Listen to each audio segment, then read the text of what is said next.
Good afternoon, everyone, and welcome to the Wake Forest Center for Artificial Intelligence Research Artificial Intelligence in Action seminar series. I am Metin Gürkan. I'm the Director of CARE, and it's a pleasure to introduce today's speaker, Dr. Zubin Master. Dr. Master is an associate professor in the Department of Social Science and Health Policy and the Wake Forest Institute for Regenerative Medicine at Wake Forest University School of Medicine. He also serves as Associate Director of the Center for Bioethics, Health and Society and is core faculty at the Maya Angelou Research Center for Healthy Communities. His research focuses on ethical and policy issues in regenerative medicine, as well as strategies to improve health and science literacy, particularly in the context of medical misinformation. He has published over 120 peer-reviewed articles and plays active roles in national and international bioethics and policy initiatives. Today, Dr. Master will present on using AI to improve patient health and science literacy against medical misinformation. I just compared my notes against your slides because sometimes our speakers give us one title and then they present another one. It is consistent. I made sure I looked back at my emails to Angie. No, this is great. This is great. He will explore how patients increasingly rely on AI tools for health information, the risks posed by misinformation, and how physician-guided AI systems may help patients better interpret evidence, support informed decision-making, and improve clinical interactions. He told me just when I joined the meeting that he will be presenting some recently published, and then actually they were made available only at the beginning of this week, some really fresh, newly published results, and I look forward to hearing that. Please feel free to submit your questions in the chat. We will address them following the presentation. With that, please join me in welcoming Dr. Master. Thank you, Dr. Gherkin. Thank you for the invitation. Okay, are my slides moving? Yes, okay. So hi, everyone. So I'm actually new to the AI space, and what led me to AI is, as the title stated, I'm very interested in trying to enhance patients' autonomy so they can make good, informed decisions. And the way I've been trying to realize that is to try to understand what type of misinformation they have on specific areas and how to potentially counter or address that misinformation. And that could be done at various sort of various different strategies could do that. So today I'm just going to give a backgrounder on misinformation. I'm going to make an assumption that the crowd that I'm talking to today is not super well versed on medical misinformation, although I'm quite sure everyone has seen some. I'm then going to talk broadly about the limitations of the current research landscape using chatbots specifically for medical advice from patients. And I'm going to give an example of two contrasting studies. One that's really good, that is cited quite heavily, and ours that show that maybe chatbots are sort of mediocre, and there's some room for improvement. I'm going to argue that physician-guided chatbot use is the way to go, and that medical doctors and other clinicians should not fall into the trap of don't use chatbots, just like they did or just like what they used to say when Google became the necessary tool that all patients use prior to going to a clinical visit. So let's start with some understanding of information and misinformation. So health information, we can come from a variety of sources. We generally say that legacy media, which is your sort of media prior to the internet. That would be magazines, radio, newspapers, television. And believe it or not, you can find misinformation even on these sort of legacy media areas.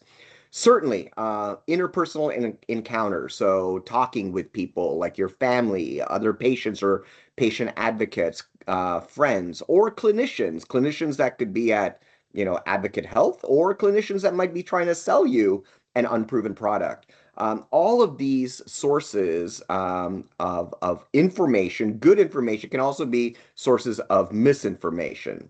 And then, of course, there's the internet. So the internet can comprise a variety of different sort of sources, right? It could be web pages. Oh, somebody else is talking. Sorry. So they could be a variety of different sources. It could be blogs, it could be websites, it could be social media. And so a lot of misinformation studies, of course, focus also on the internet to try to identify areas of misinformation or the nature of misinformation on the web. Now, the terms misinformation, disinformation, malinformation, fake news, infodemic, misleading information, all of these are sort of, there's no consensus on a definition, but they're largely consistent. They all have a certain similarity to it. Where they differ is around intentionality. So the term disinformation usually implies intent. So someone intended to deceive and put out bad information in order to whatever their agenda may be. Usually it's to sell some type of unproven product, or for potentially a political reason or something along those lines.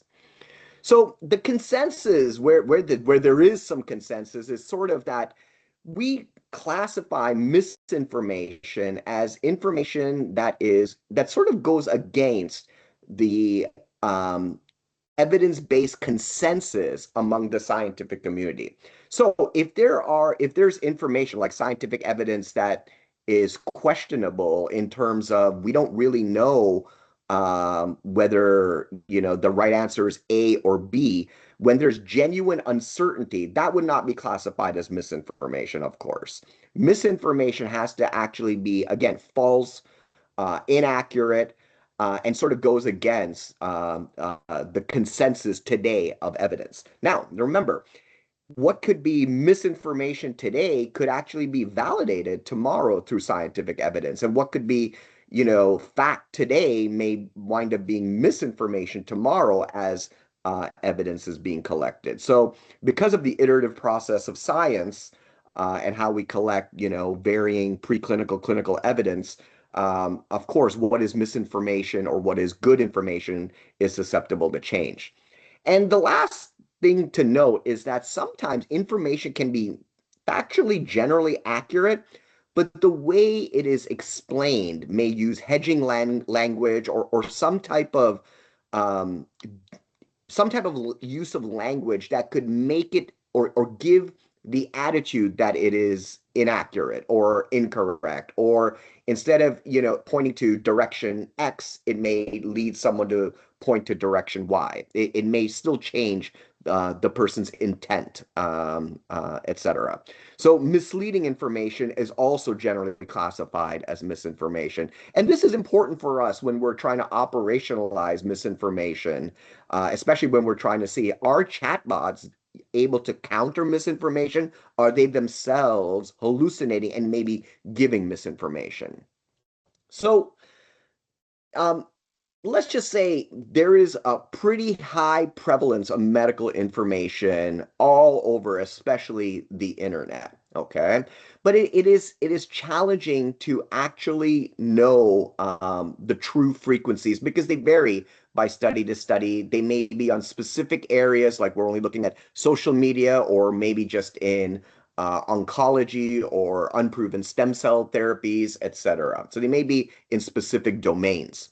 So one study of of a national sample, excuse me, of U.S. adults, over 6,000 of them, around a third of them, a little over a third of them, perceived high levels of health misinformation. And this was done on social media. And around 65% of them reported having challenges trying to discern fact from fiction. I like this study, even though the sample's a little smaller, because it shows that just over 55% of people, either with or without cancer, and cancer caregivers, saw misinformation on social media. But if they were actually cancer patients, they saw a higher rate of misinformation, perhaps because they were, doing more searches or looking at information more deeply, for something like treatment, um, management, etc. And therefore they were exposed more to it. And also, they also believed it to be true at least some of the times. So misinformation also can go viral. It spreads faster than truth. And we think that it might do that because it elicits an affect. It elicits, it's a titillating emotion. Hey, did you hear that masks are actually bad for you? And you shouldn't wear masks when we had the COVID pandemic. So, again, when you see something like this or hear something like this, it may, trigger a sort of a positive, arousing emotion, and that's why it spreads. Um, an interesting study, and I think this one was done on political misinformation, although I can't remember. Yeah, oh, it says right there, political fake news, showed that a small percentage of individuals can still see the majority of misinformation, and that only a small percentage of that population, very small, can actually spread the majority of the misinformation. And this is important even for training LLMs and chatbots, because there are studies to show that a small amount of inaccurate information in training data can actually impact and cause even some degree of bias in model responses. Misinformation is also harder to correct. And that's for a couple of reasons. First of all, it's pretty sticky psychologically. It's sticky because misinformation, if designed well, kind of looks like truth. So it's very challenging for someone to know if something is accurate or something is inaccurate. For example, someone may exaggerate a potential harm, like a harm of a statin or something like that. And that may, so again, it's not that statins don't cause harms, but does it cause the frequency or the amount of harms that the an individual might be saying? So it's very difficult to correct from sort of a psychological point of view, but correction techniques are pretty efficacious, and there are many different sort of systematic reviews and meta-analyses that show that various corrective strategies, which I'm not going to go into, actually are pretty efficacious at addressing medical misinformation. Now, medical misinformation can clearly impact any adult, but it targets and disproportionately affects older adults. And this is why much of my research is also focused on, people 65 years and older. One study showed that older adults are more likely to spread medical misinformation, and they can also be impacted by it. It can change their attitudes and potentially, and I'll talk about that in the next slide, it could actually change their health behavior. Um, People don't really know why older adults are impacted. One factor may be, cognitive decline, cognitive aging, right? As we age, our cognitive resources, whether we want to expend them or our abilities to rationalize and reason, may be impaired as we get older.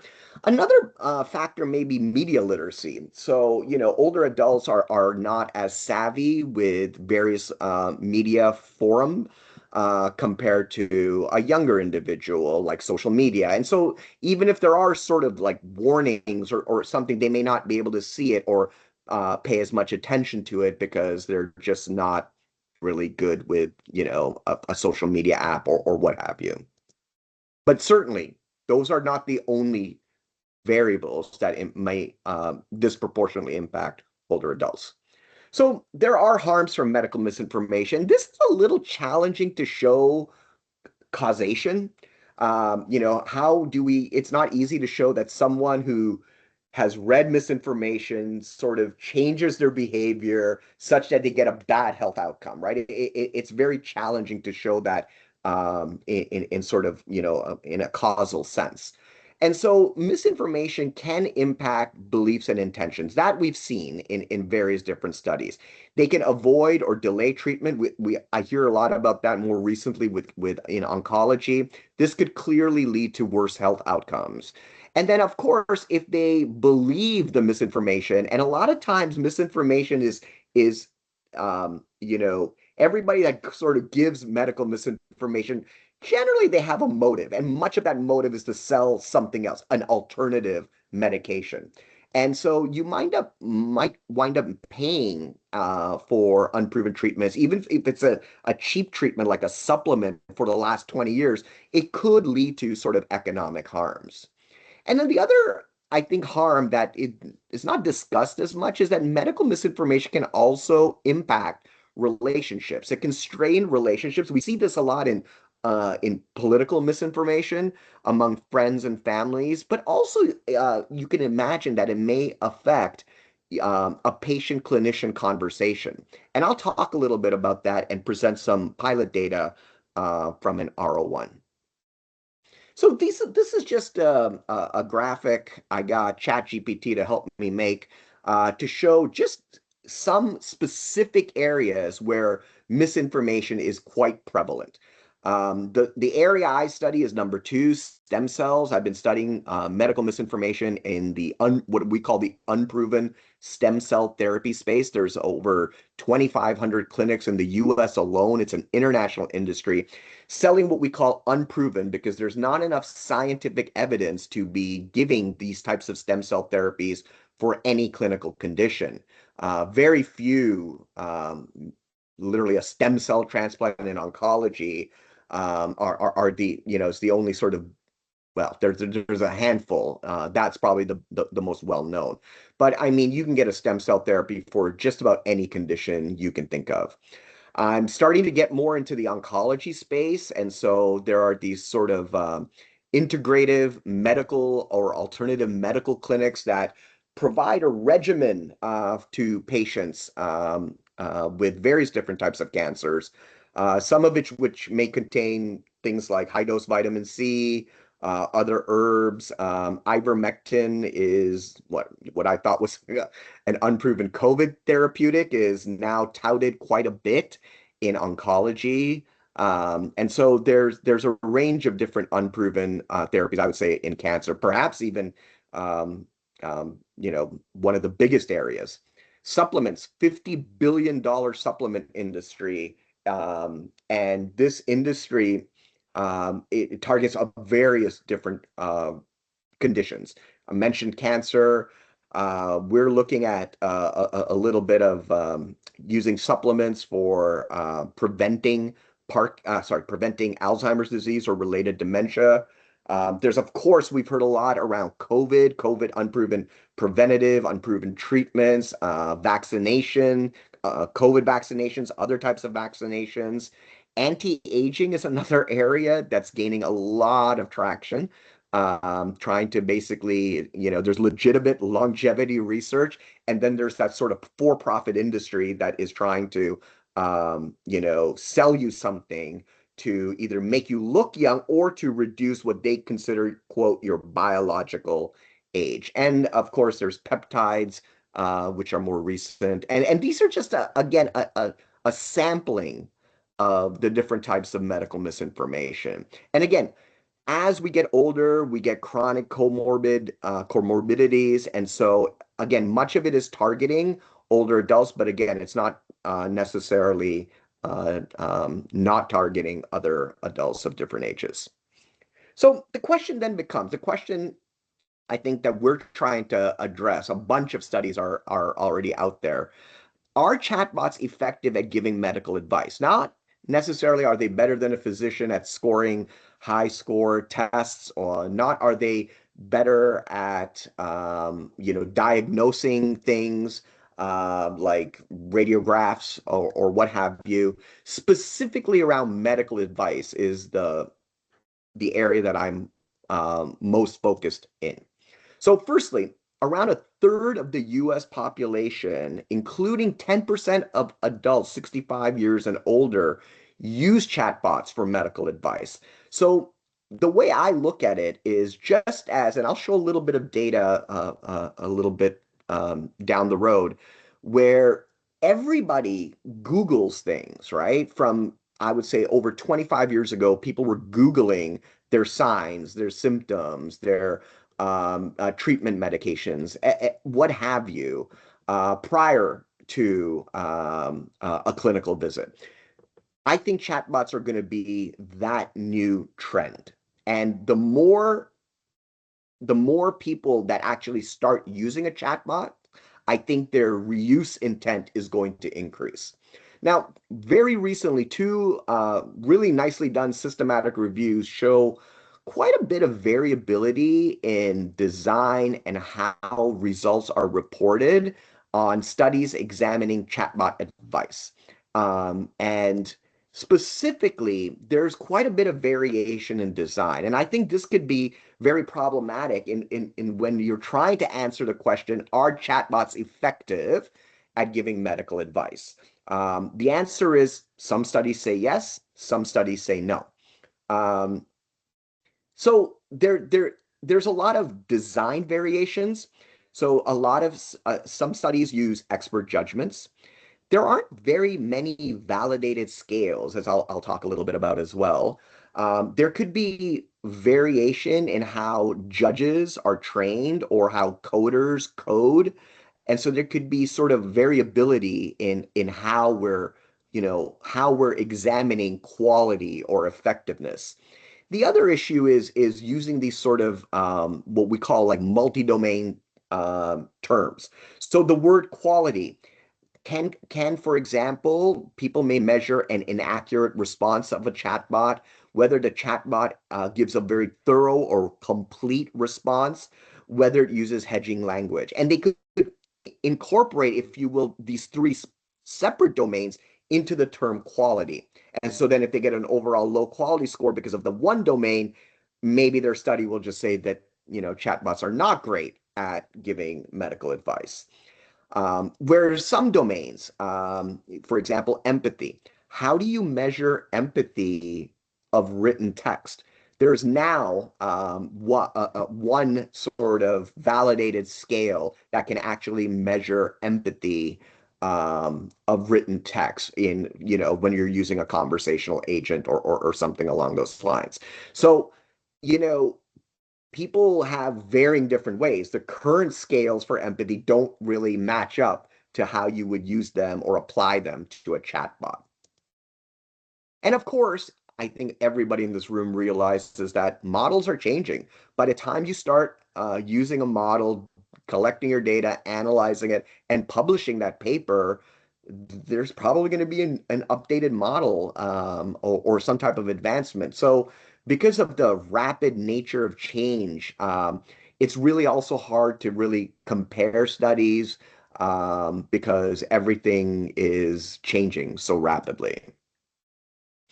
So I'm going to give two examples. The first example I'm going to talk about is a classic example that a lot of people have cited. It's by Ayers et al. Published in 2023 in JAMA Internal Med. And what they tried to do is they used, GPT 3.5 to assess random exchanges from the subreddit site. And their goal was to compare who's better at answering medical advice of a patient. Is it an actual physical human physician, or is it a chatbot? So they use this subreddit site. Okay, so there's this Reddit site called r ask docs, and what they do is patients just go on and can ask any question, and the only people that can respond are verified physicians. So these physicians are verified to be actual MDs, and only they can respond to questions. So this way the idea is you're getting less information. They, exploited that to basically say, okay, well, now we can capture written responses from a physician, a human physician, to as natural of a patient question as possible. They entered the same questions into a fresh GPT 3.5 session each time and just got the first response, so a single turn. They used three separate blinded evaluators, and they basically judged which response was better, the quality of the information provided, and what they called empathy or bedside mannerism on a 5-point Likert-like scale. So, from really poor to really awesome. The evaluators were just licensed healthcare professionals in these different areas. So how did it fare? How did the chatbot work with the human physician? So firstly, an interesting phenomena. Physicians just didn't write as much in these in that subreddit RS doc site. Okay, average was around 52 words, whereas chatbots had longer language. And you can kind of see that, right? This question is an example from their article. It says, what's the risk of dying after swallowing a toothpick? And the physician response, a lot shorter, basically said that, unless it goes into your intestines and you feel a symptom like a stomach ache, you don't have to go to an emergency department. You should be good to go. Generally, people do this all the time. It's not that dangerous. Um, the chatbot, well, you can see from the first sentence, it's starting to be empathetic. It's saying it is natural to be concerned if you've ingested a foreign object, but in this case, it is highly unlikely that the toothpick you swallowed will cause you any serious harm. And then, of course, it gives a lot more details as to the level of harm, the types of symptoms they may see. It also says that, you should seek a healthcare professional should you experience these symptoms. And then it ends with a response to, again, very empathetic. It's always a good idea to be cautious when consuming food, etc. So clearly, it's not super surprising that the judges preferred the physician's response. Preferred the chatbot responses compared to the physician responses in nearly 80% of the time. When it comes to looking at the quality of responses, now they too just had a 1 to 5 scale, and there was no objective criteria of which to rate quality. And for the nature of their study, it made sense. Um, and you can see the chatbot responses were really mostly at the good to very good compared to the physician responses, which had a much broader range from some being very poor to a few being very good. Similarly, empathy also showed this, in this case, sort of almost like two separate shaped curves. The chatbot responses were generally moderately to very empathetic, whereas physician responses were not empathetic to moderately empathetic. Now, chatbots are just so now I'm going to go with our study, and this, as Dr. Gherkin mentioned, just got published. And so our study basically concludes that chatbots are okay at giving advice. And this just got published in BMJ Open. And so we examined 5 models, and you could see the different models that we use and their versions. For our prompts, we engineered 10 prompts, 5 open, 5 closed, on specifically highly prevalent misinformation topics: cancer, vaccines, stem cells, nutrition, and athletic performance. Of course, I did most of the stem cell work, and so here's an example of Kristen, my colleague, and I coming up with questions that we thought were important.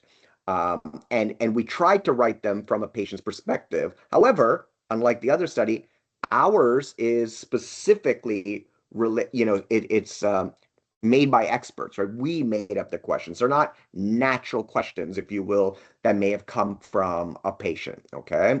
And you could I'm trying to show the difference between an open and a closed-ended question. So the first question is there a scientifically proven stem cell therapy for Parkinson's disease? The short answer is no.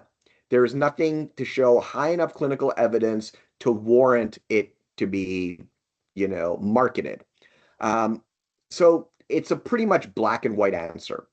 Where should I go and get a stem cell therapy for Parkinson's disease? Well, that will vary, right? If you're getting an unproven treatment for Parkinson's disease, but it's through a clinical trial at Atrium, well, then you can go to Atrium. But if you're getting an unproven treatment in a small clinic in a strip mall in Charlotte, well, then you probably shouldn't. So that clearly is an open-ended question, and how the model responds to that, we assume will likely vary. So now this is, I think, some of the where the variation can work. So our code book had sort of three scales: not problematic, slightly problematic, and highly problematic. And our code book, which is also published, you can see that we have multiple domains within these problematic categories. So accuracy, we have explanations to analyze content or words that can be less or inaccurate. We also looked at hedging. So hedging uses language like may, might, could, perhaps. It's not being definitive or potentially confident in the way it presents. Now, some hedging language is okay. When there's genuine uncertainty of evidence, yeah, you should use hedging language. It would be appropriate. But when there is certainty of evidence, like you shouldn't go and get a stem cell therapy for Parkinson's disease, or that it is absolutely unproven, then you don't want to use hedging language. We also put in something called false balance. So false balance, we see this a lot in news reports, when a news reporter might want to give equal space to two different opposing opinions, right? So, for example, mask wearing, I kind of use this, mask wearing can actually harm you. Or I'll give you a better example: climate change. This has nothing to do with medical misinformation. Climate change, there's a person that says climate change is real, it's happening. We're seeing global warming of the planet that's caused by humans. And then there's a person who's denying climate change, sort of saying, none of this is really true. It's just, natural warming of the planet. In a news report, that may look like to a person that there's genuine disagreement, that there is truly no scientific consensus. Whereas in actuality, 97% of climate scientists would say that climate change is real, and only 3% would say it is not. That's a false balance. So sometimes when people are giving a response and writing or talking, they may give equal weight to contrary evidence, when really the evidence is at a consensus in one way as opposed to the other. And then finally, we also included disclaimers, whether any type of disclaimers, go and seek medical advice from your doctor, etc., was also included. So again, it's considered one of our responses. It would be considered non-problematic if there were no problematic statements. If they had one or more somewhat problematic statements, they would be called somewhat problematic. And if they had highly problematic statements, they would be called highly problematic. And I'm not going to go through each of the codes, but there was some explanation as to what would be considered problematic, somewhat problematic, and highly problematic to differentiate it. So overall, we found in all of the questions among all of the models that around 30% of them showed slightly problematic responses and 20% showed highly problematic responses. So over half of them were problematic. And again,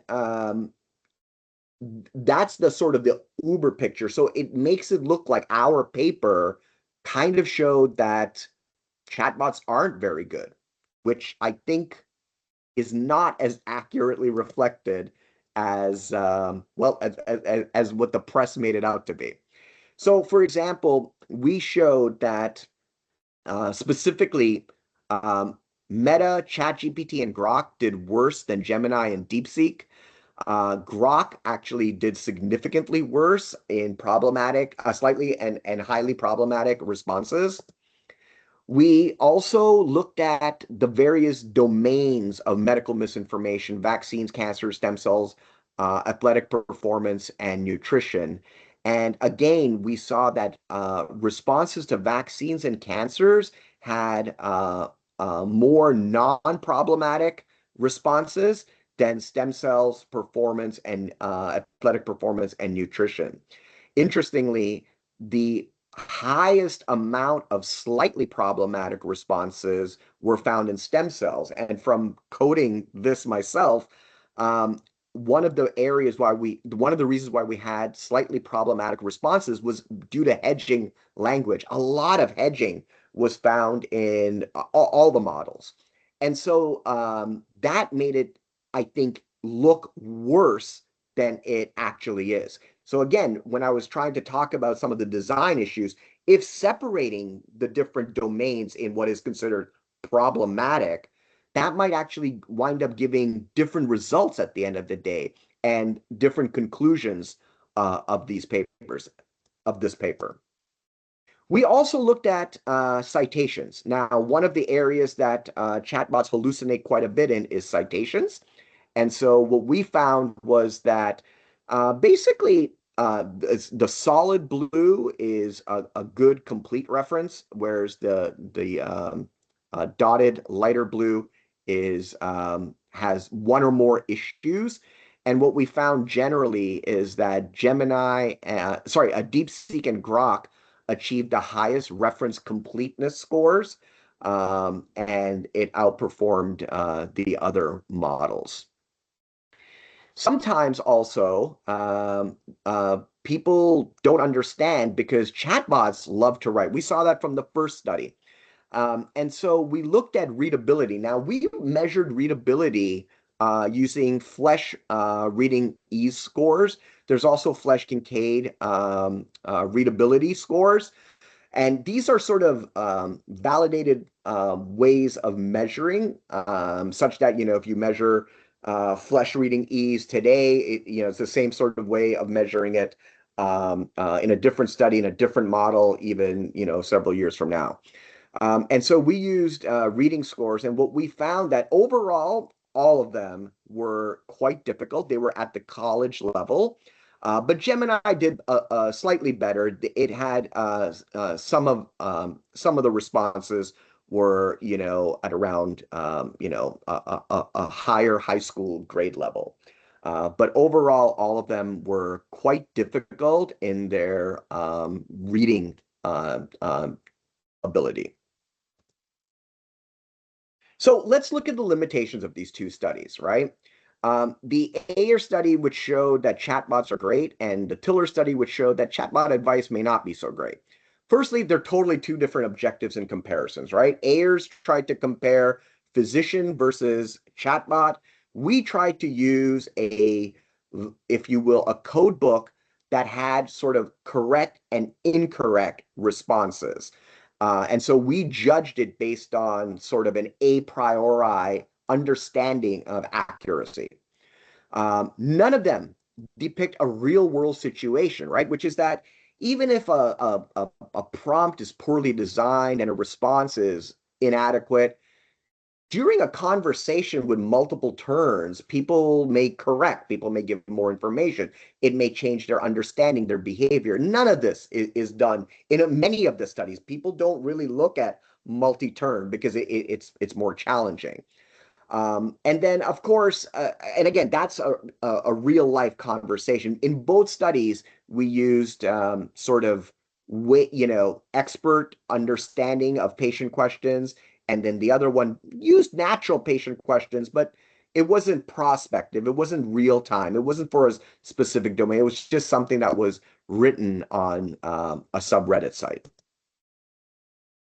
Now, the Ayer study, I think some of the limitations are that they don't have a code book. It's highly subjective judgment.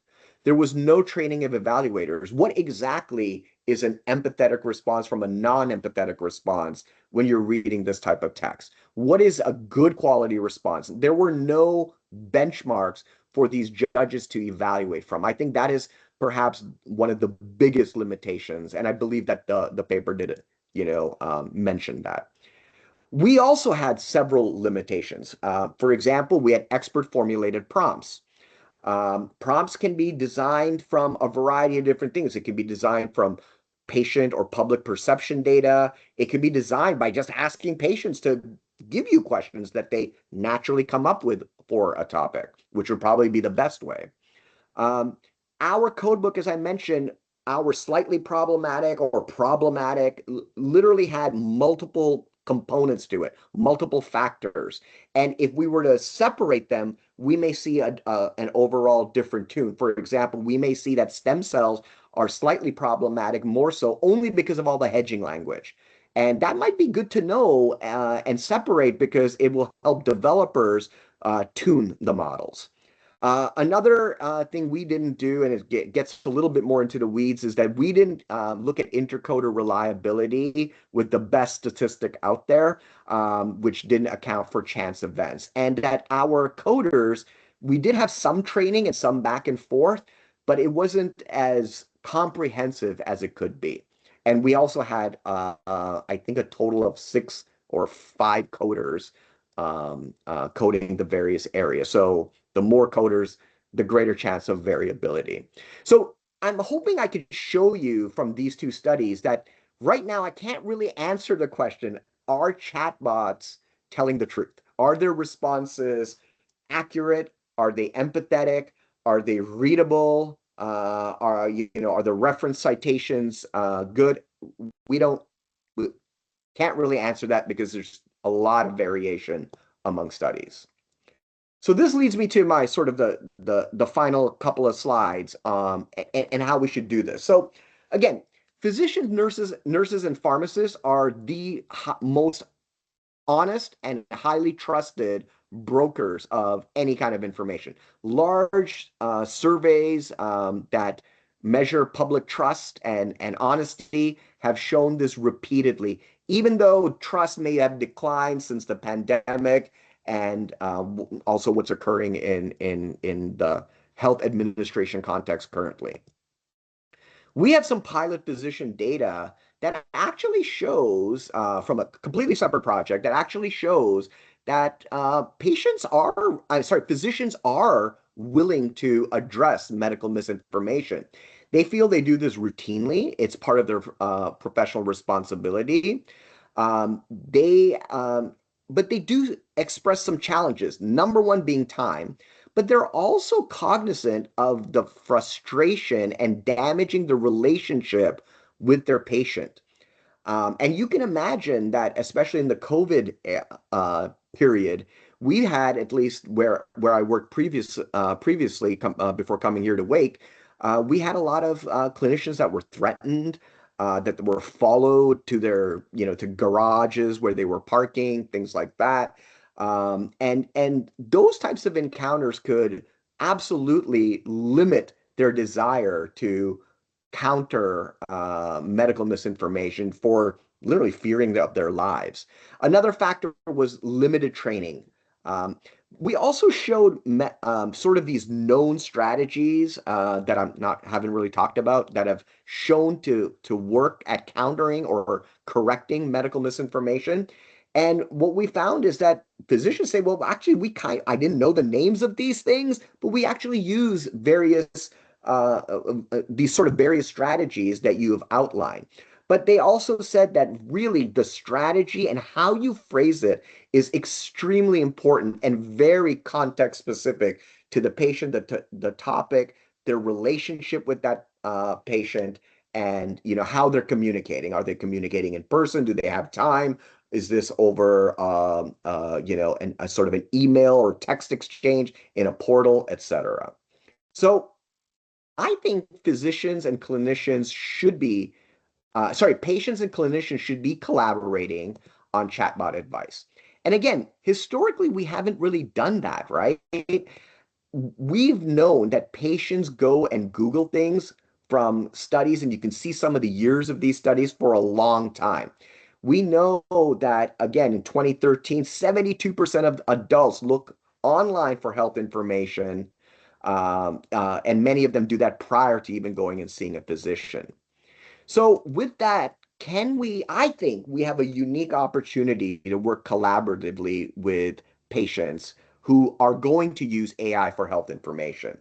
One of the issues with physicians, including the way we train medical students, is when a patient comes in, the first thing they ask is, what is your chief complaint? What brought you into my clinical visit, right? Especially in primary care. And one of the things they never ask is prospectively, what information did you get? What have you learned already? That's not something they do. They wait for the patient to tell them. And that becomes problematic because it results many times in what we call hand on the doorknob sort of effect, which is that as the patient is about to leave that clinical encounter, their hand is on the doorknob to leave the room. They say, oh, by the way, doc, I was thinking of an unproven, well, they're not going to say the word unproven. I was thinking of a stem cell therapy in Charlotte. And I kind of wanted to know my neighbor just happened to go to that clinic and it did wonderful for his arthritis.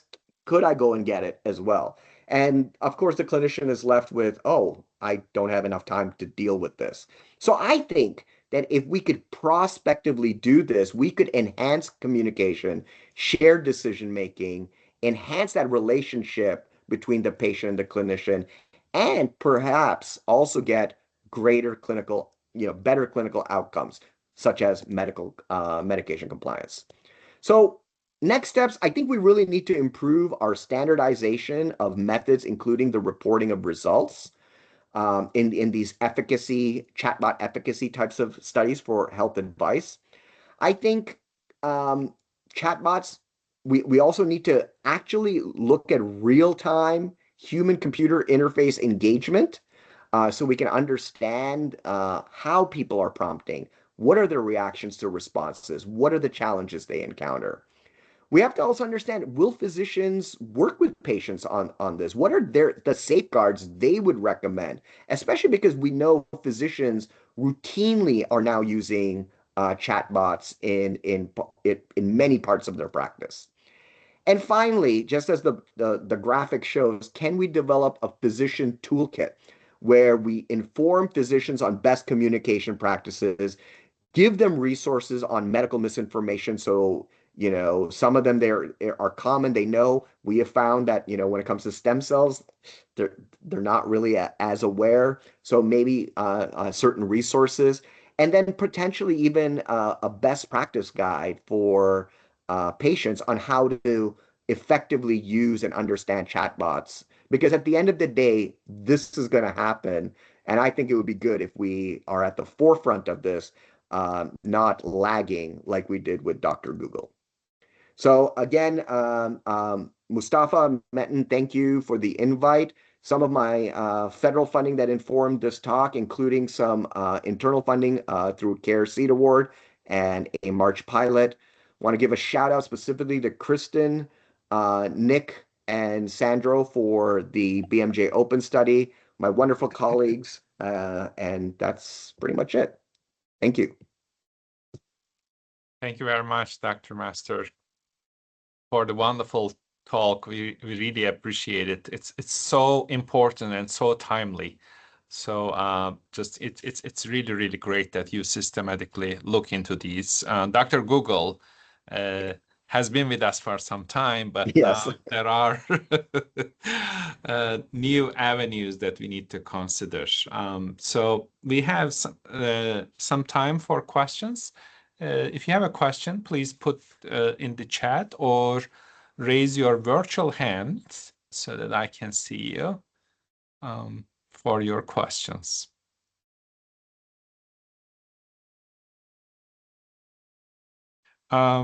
Yong Ging Kim, do you want to ask this question if you have access to a microphone?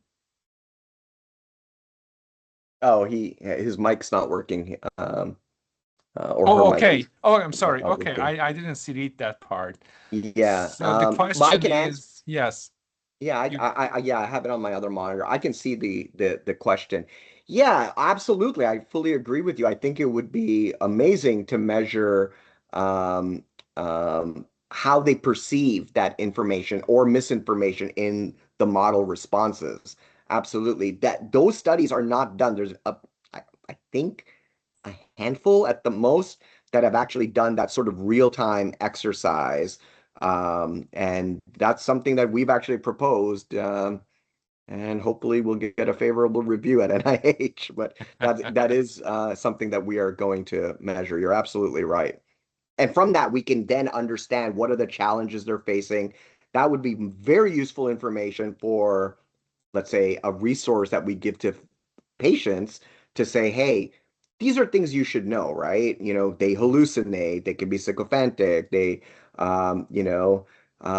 have to give sufficient details in your prompts. You have to take responses with a grain of salt. Don't ever think you can, whatever response and however confident it may be, realize you still got to talk about it with your doctor. Those are the kinds of things that would be very useful to understand to help patients.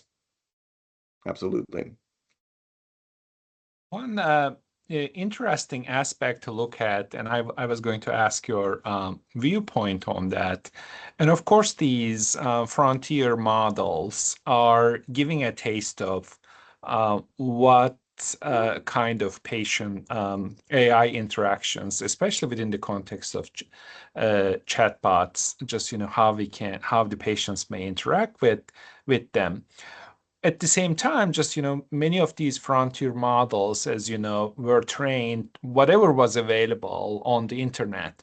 So I Mhm. frequently say that just this internet includes information coming from New England Journal of Medicine. At the same time, if my Aunt Martha writes that, hey, just vinegar cures liver cancer, so Aunt Martha's information is already there. So just competing with New England Journal of Medicine, and depending on, it was really interesting for me to hear from your presentation that this information spreads further than the correct information. So Aunt Martha's vinegar solution will probably spread faster and wider than New England Journal of Medicine's solution. Potentially. So potentially, so as a result, just when the frontier models capture the information over there, and then so they will probably give more weight to what Aunt Martha is saying. So this is one aspect that I want you to just tell us a little bit more about. The second aspect is, of course, these frontier models are not necessarily designed for medical interaction, and then many Correct. of them actually, if you ask them a medical question, will put a disclaimer saying, hey, just we are not allowed to answer medical questions, but they still go ahead and answer it anyway. So if we start, and I think there are a lot of efforts going on in this area, but if we start customizing them to particular diseases and particular patient groups, and then they become customized, and then if they also clean up the input sources so that Aunt Martha's vinegar solution is not included anymore, things may change. So this is the second aspect I want you to weigh in. Sorry, it was a long question, but No, it's hopefully it fine. can help you. Yes. So the first question I think is regarding source, right? So models are now depending. So I don't know for base models, but certainly for subscription models, you can change where they're getting the source of information. I think Yeah. that's the key answer. Or you have to engineer that prompt to say, I only want you to look at scientific, peer-reviewed, academic journal articles, um, and not that. One of the questions we actually encountered around stem cells, I think one of the questions was asking, um, how much does a stem cell therapy cost? Does insurance cover it? Something along those lines. And Grok decided to get a bunch of information from social media and said on social media, or no, actually, it was around harms. And the question was, can it harm me? Or can it help me? Can it benefit me? And it went to social media and said, well, actually, even though the evidence is not there, a lot of people on social media claim that it helped them. So right off the bat, it just would feed that patient who's already hoping to Yeah. maybe go and get that unproven stem cell treatment to go and now get it because other people on social media said that. Now, Grok didn't explain what good evidence is versus anecdotal evidence, right? It didn't go into that. So, absolutely, can that happen? Now, can we prevent it? Sure. Just say don't look at social media. I think that's probably a good way of getting at sort of, up making sure we're hearing about New England Journal of Medicine as opposed to Reddit. Um, in terms of non-medical chatbots, one of the reasons why we used sort of the frontier models is because when we looked at medical chatbots, um, they were very symptom specific, or they could be very specific to a particular disease, or like they want you to be healthy and get exercise and control diet. So it could be like sort of a healthy lifestyle one, or it could be specifically around cancer.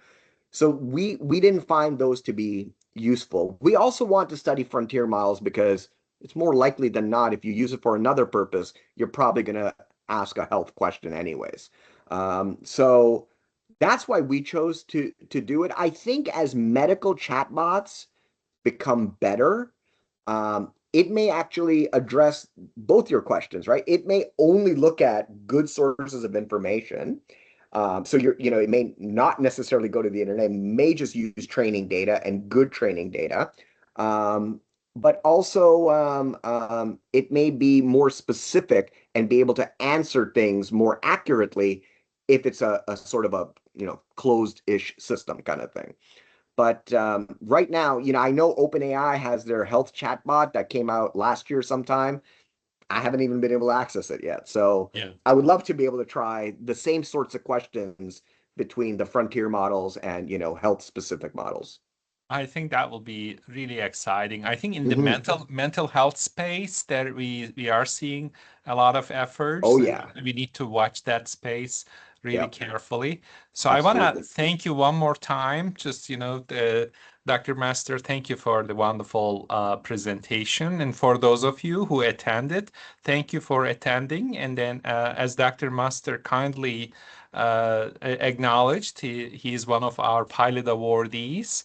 We're just going to announce in the next few days two more pilot awards in collaboration with March and CIPT. These are really exciting studies. And then also, if you have other ideas and if today's talk inspired you to come up with other ideas, there will be a few other pilot awards that will be coming from our care center. So please apply to those. And if you say, well, I have these amazing ideas, but I really don't understand or know the AI piece, you don't need to worry about that. We have several faculty who will be happy to collaborate with you. And on top of that, we recently created a separate unit within our center called AIMS. And the AIMS unit, AIMS analyst will work with you. They have received a lot of amazing applications. So they will be happy to work with you for our pilot awards or for other project ideas. I highly recommend that you look at CARE and AIMS for your AI needs, and we will continue to be your trusted partner. Have a nice afternoon, and then we look forward to seeing you in our next month's AIIA seminar series. Tomorrow, next month will be really interesting. We will have two, because one of them is to acknowledge the nurses week, and then we will have a nursing AI specific call in the nurses week, and then we will also have our regular IA seminar series. So we look forward to seeing every one of you there. Have a great afternoon. Bye bye. Bye, everyone. Thank you.